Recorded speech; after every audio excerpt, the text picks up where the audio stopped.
12 feet across. That is the reach of the largest arthropod that has ever lived. A crab whose legs can span wider than a car is long, rising slowly out of the cold dark off the coast of Japan. It looks like something built to kill, armored and spined and clawed and enormous. And yet, in all the years scientists have studied it, this giant has almost never been recorded killing anything at all. It cannot swim. Its eyes are small. Its legs snap off easily. So how did this creature come to rule the sea floor for millions of years? Start with the size, because the size is real, and it is the first thing that gets people wrong. The Japanese spider crab, Macrochera caemferi, holds the record for the greatest leg span of any arthropod on the planet. Stretch a large one out from the tip of one front leg to the tip of the other, and you are looking at something close to 3.5 meters, roughly 12 feet. Its body alone, the central shell called the carapace, can reach about 40 centimeters wide, and a heavy animal can weigh close to 19 kilograms. Nothing else with a jointed exoskeleton comes close to that reach. So the natural assumption writes itself. Something this large, this armored, this heavily clawed, must have gotten big the way big things usually do, by becoming a hunter that nothing else could challenge. A monster that grew to the top of the sea floor and stayed there. Almost none of that turns out to be true.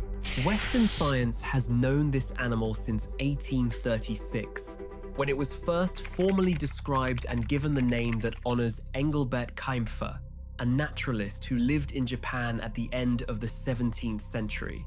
For a long time, it bounced between classifications, and even now, it does not fit neatly into the family of spider crabs it is usually placed with. That awkwardness is a clue. This is not a typical crab that simply grew large. It is an old and slightly odd branch of the crab family tree. And the deeper you look, the less it behaves like the predator its size suggests. Watch one on the bottom, and the first illusion collapses fast. It is not stalking, it is not chasing, it is picking. The Japanese spider crab is an omnivore, and, above everything else, a scavenger. It crawls along the mud and the rock hundreds of meters down, and it feeds mostly on what is already dead, the sunken carcasses of fish, the soft remains drifting down from the water above. It scrapes algae. It works open the shells of slow mollusks. This is the diet of a cleanup animal, a body that lives off the ocean's leftovers, rather than its living prey. The most intimidating-looking arthropod on Earth spends its life doing the quiet, patient work of the seafloor's janitor. It is not helpless, and it is worth being precise here, rather than swinging to the opposite extreme. The animal is generally described as having a gentle disposition despite its ferocious appearance. But the naturalist who first described it also warned about the serious injuries its strong claws can cause. So this is not a harmless creature, and not a hunter either. It is something stranger, a giant that can defend itself when pressed, but shows almost no interest in killing to eat. And that single fact reframes the whole picture and opens a much larger question. If it does not hunt, if it survives on what falls to it, then what actually made it enormous? And what has kept its kind down there for so long? The answer starts, oddly, with those famous legs, because they are not what they appear to be either. In this species, the legs keep growing even after the animal reaches maturity, while the carapace, the part that houses the body, largely stops.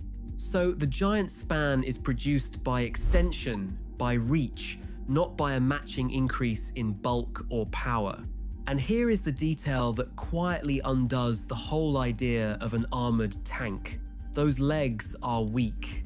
They are thin for their length, poorly anchored at the joints, and they break off under strain.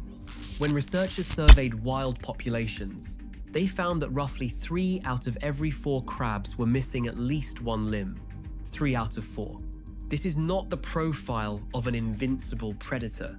This is an animal whose signature feature is also its most fragile, though the damage is not permanent, because a lost leg slowly regrows across the molts that follow.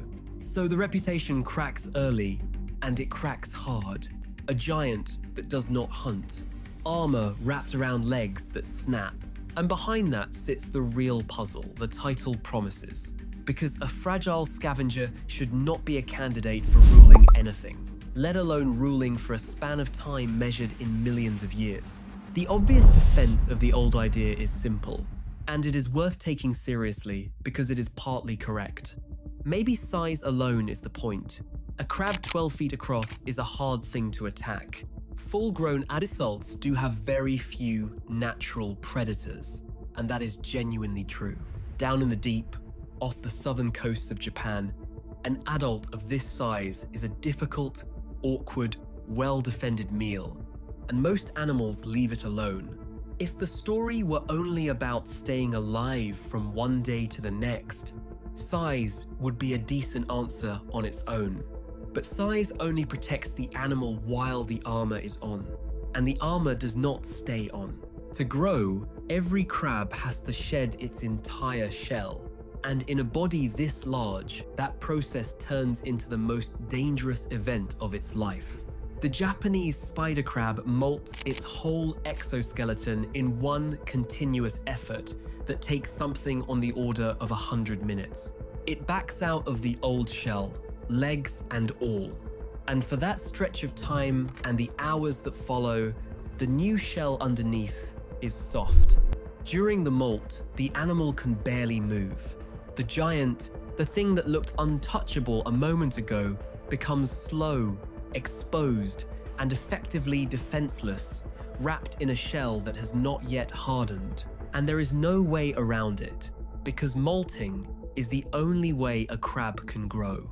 Every increase in size, every centimeter of that famous reach, has to be paid for with an interval of total vulnerability. The bigger it gets, the more it has already gambled. Whatever protection its size normally buys, it forfeits every time it grows. This is when an octopus, one of its few documented predators, becomes a real danger. Because a soft crab that cannot fight back is exactly the meal a hard crab never offers. So the armor is not a permanent fortress. It is a shell the animal must repeatedly abandon, and each time it does, the invincibility is gone. Look closer at the body, and the hunter idea falls apart completely. This is not a sensory predator, its antennae, the feelers that many crabs rely on to read the world, are greatly reduced.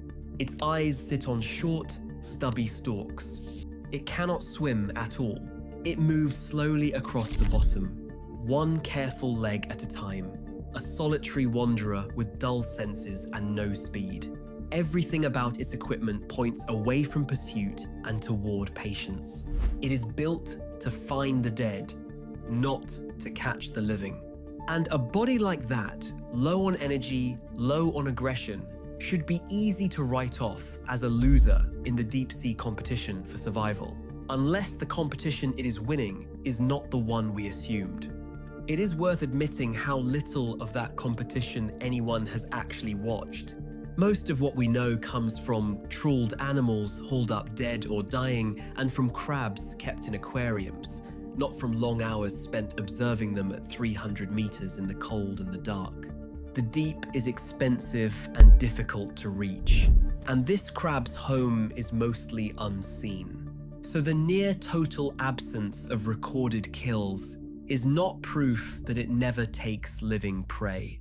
It is a reminder that most of this animal's life happens somewhere we almost never look, and that the quiet, scavenging picture we have is built from glimpses. The contrast between old and young makes the point sharper. Adults, protected by sheer size, rarely bother to hide, but juveniles, small and edible, do something the giants have outgrown. They decorate themselves. Young spider crabs pluck sponges, bits of kelp, and other debris and fix them to their shells. dressing up as a piece of the seafloor so that predators pass them by. It is a strategy of concealment, of avoiding the fight entirely, and it tells you what kind of animal this is. At its core, its defense was never dominance. From its earliest, most vulnerable days, this crab survives by not being worth attacking. The place it lives is the next piece of the answer. It occupies the cold, dark water along the Pacific side of Japan, most commonly somewhere between about 50 and 600 meters down, with populations regularly sitting around 300 meters in places like Suruga Bay, and scattered records reaching as far as Taiwan. That is a stable world. Cold, usually somewhere between 6 and 16 degrees, dim, quiet, and unchanging, in ways the sunlit shallows never are. It is also a world that does not offer rich, fast-moving prey, which is exactly why a slow scavenger with modest energy needs can thrive there, while a fast, hungry hunter might starve. In cold water, a low-energy body is not a disadvantage, it is a match. The crab is not dominating that depth by force. It is suited to it. It fits a niche that few large animals want, and in that niche, its slowness and its patience stop being weaknesses and become the entire strategy. That is the moment the meaning of the word starts to shift. Ruling the seafloor was never going to mean conquering it. The easy answer, that it is safe because it is big, cannot explain the molt when the armor comes off, or the legs that break, or the dull senses, or the refusal to hunt, or the juvenile hiding under a costume of sponge. Size keeps an adult alive on an ordinary day. It does not explain how this kind of animal has lasted. For that, you have to stop looking at the living crab and start looking at the rock, because the Japanese spider crab is not a recent invention. Its genus, Macrochera, shows up in the fossil record long before any human was there to fear it. Fossil relatives have been recovered from Miocene deposits in Japan.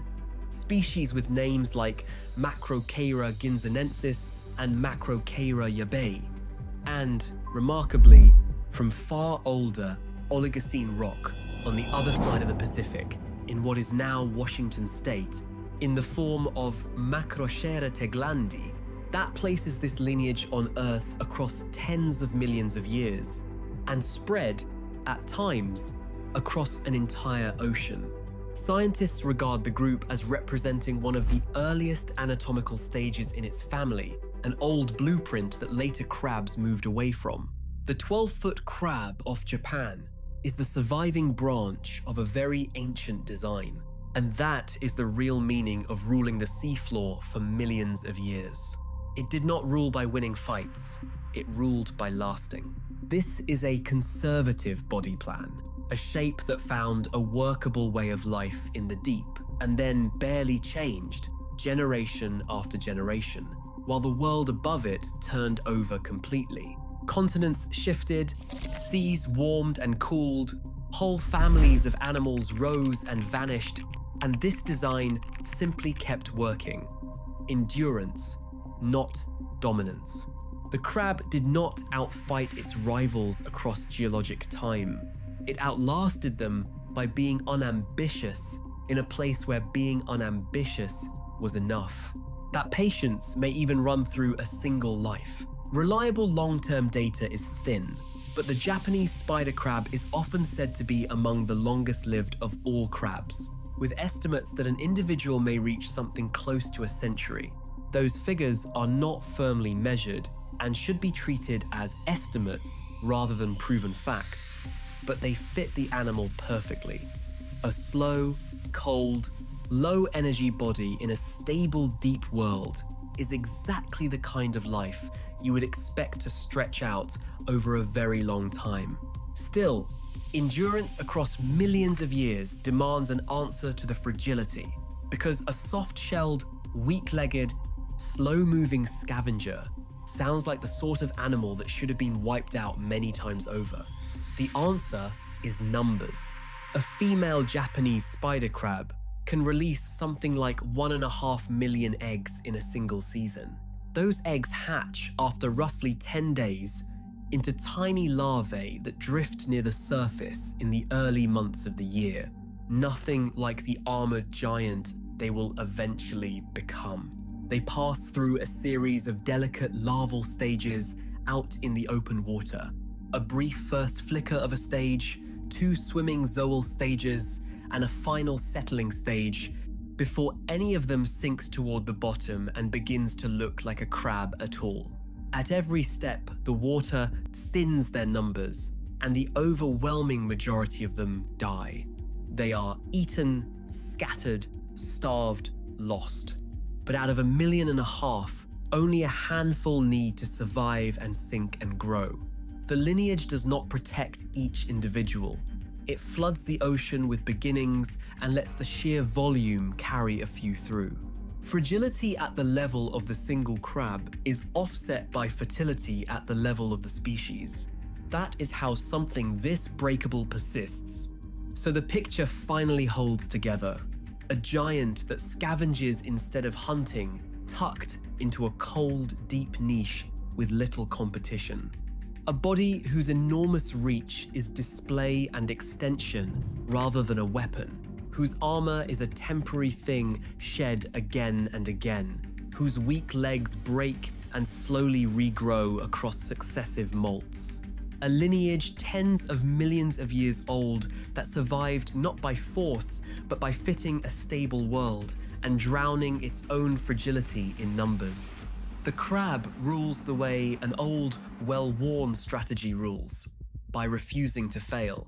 And then something arrives that the whole strategy was never built to handle. For millions of years, the design worked because the threats were the kind evolution could answer.